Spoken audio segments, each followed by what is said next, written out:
Na ma'abota kare mutunci, ma'abota baza capacity kuma kusa ko capacity bai kai ba. Yau saboda ku zan yi bidiyon yau na yi list na wasu motoci yan kaɗan wanda da kuɗi masu sauƙi zaka siye su kuma ka hau su. Assalamu alaikum, kun gani wani ma na sa bari ga ko to wasu list ne na motoci waɗanda zaka siye su da kuɗi kalilan gaba ɗayan su ba wata shawarar naira miliyan 5 idan zaka siye su a used one waɗanda aka amfani da su a ƙasar Najeriya kuma zaka baza capacity lungu da sako duk inda kake so. Baje zuwa mota ta farko a list ɗina ita ce Chrysler 300C. Kun ga wannan motar da kuke gani?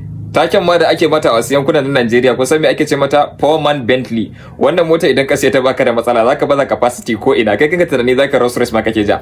Amma nan ba a sani ba naira miliyan 5 ɗinka ce kacal ta ce fa noma ita harka cikin mutunci ba wanda ya sani. Sai mota ta biyu ita ce 2004 Range Rover Vogue. Saboda wannan mota ce da ake mata kallon girma amma ba ta da wani tsada sosai da haka za ka kare mutunci amma fa karka ce ban ga maka gurin matsalar shan mai ba da matsalar maintenance. Yawa mota ta gaba ita ce 2008 Dodge Charger. Wannan mota da ma kun santa, duk wanda ka gani ya yanko a cikin ta dole ya maka kwarjini. Tunani za ka yi wata muguwar mota yake hawa mai mugun tsada amma baka san shi waɗannan don iya kare mutunci bane. Dan haka ba wani yawa ba wani waye da ka san mutan nan mutunci za ka kare shi salin alin kuma za ka tsaya da capacity lungu da sako kamar yadda na faɗa a baya.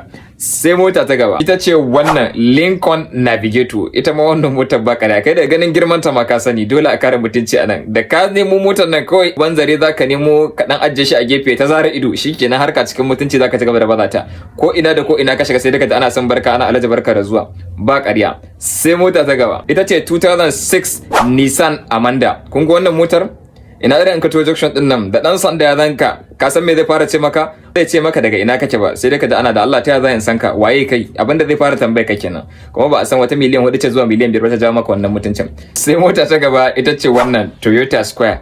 Dama ba a magana duk wayannan Toyota da suke a sama suna da alfarma a Najeriya saboda motoci ne na yan siyasa dan haka ita ma wannan da miliyan 4 ka zuwa 5 in ka same ta mutuncin ka salamu alaikum ka killace shi yadda ya kamata. Sai mota ta gaba ita ce 2006 Ford Explorer. Kun ga wannan Ford Explorer din ita ma ba ƙarya. Kun ga wannan jibga-jibgan da nake lissafa muku duk inda ka shiga da su fa sai dai san barka sai dai gaisuwa da barka da zuwa Alhaji kawai abin da zai rabaka da mutane kenan. Sannan ka dan yi canji na yan 50 ko yan 100 na dunkuli. Dole kana buƙatar su in kawo wannan motar amma da miliyan 5 ɗin ka ce fanuta ita ma za a kare mutunci. Sai mota ta gaba ita ce Mercedes Benz E350 2005 da 2006. Kun ga wannan motar ana ganin ta a kwance wallahi mugun kwarjini da ita kama dai na raina ta.